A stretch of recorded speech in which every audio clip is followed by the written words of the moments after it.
And I don't know. I think more and more people are starting to pick up on that and question that in both people who are running for office and their electeds. Like, who are you really working for? Well, they certainly should. It's a complicated union.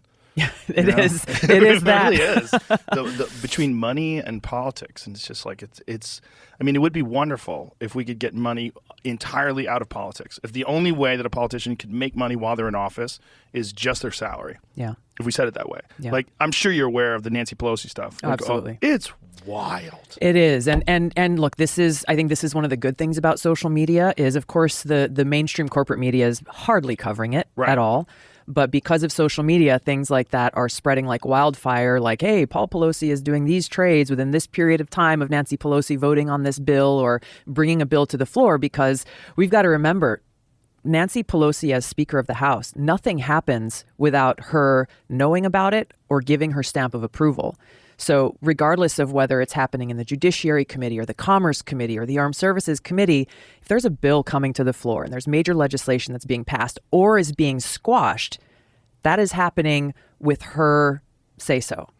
And so just in these last few days, once people started making noise saying, hey, you as a member of Congress or your spouse or your adult child should not be allowed to conduct insider trading on issues that Congress is dealing with, which really covers every issue under the spectrum. They can't pretend anymore that they haven't been doing it. And yet, even as Nancy Pelosi is like, okay, fine, we'll draft legislation.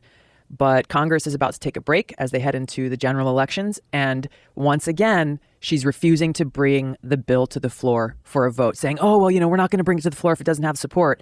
Put people on the freaking spot. Make them cast that vote. That is the last thing she wants. Right before the election. Lose that honey pot. She doesn't, first of all, she doesn't want it becoming a big, important thing that people are talking about. Yeah. Where people start, excuse me. Where people start looking at it and say, oh, well, how much money have you made? Yeah. Like, why are you worth $200 million? That's crazy. You make $200,000 a year. You're worth $200 million. Like, what's going on? And you look at, like, Paul Pelosi's stock, like, what his record is. He's better than Warren Buffett and George Soros, who are like wizards. Yeah, exactly. Those guys are the best, and he's better than them. Yep. But it's 100% insider trading. If you think about what they put Martha Stewart away in jail for, that's nothing. Yeah. That's nothing compared to what she's doing. And she's not the only one, obviously. No. There are, and this is where, the quote unquote uniparty in Washington has been blocking this kind of legislation from being passed because they're both benefiting from it. We had, I think, there were Republican and Democrat senators in the lead up towards COVID who knew about it, right? And started making different investments as we were approaching it, even before the rest of the country knew about it, so that they could profit financially from it. Just absolutely disgusting. It's crazy. It's just crazy that it's legal. Yeah. It's really egregious. And it's shocking how complicit the mainstream media is in ignoring it. Like, do you think that there's some discussion, or is it just an understanding that you'll lose access to these people if you highlight this?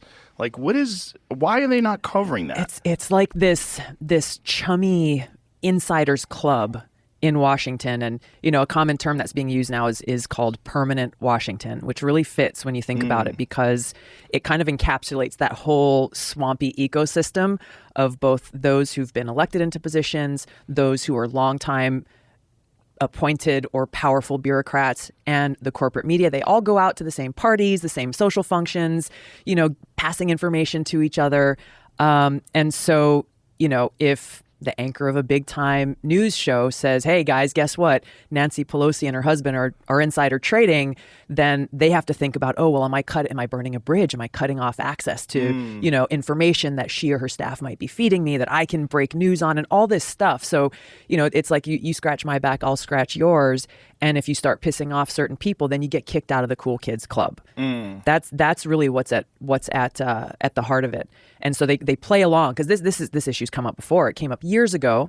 Congress said, okay, we're going to take action to stop insider trading and make sure that elected leaders aren't benefiting off of insider information. And so they passed the Stock Act, which did nothing. Essentially, it just said, okay, if you are going to trade in stocks or buy or sell stocks, you have to report it. You have to be transparent about it. Most of Congress has failed to do even that.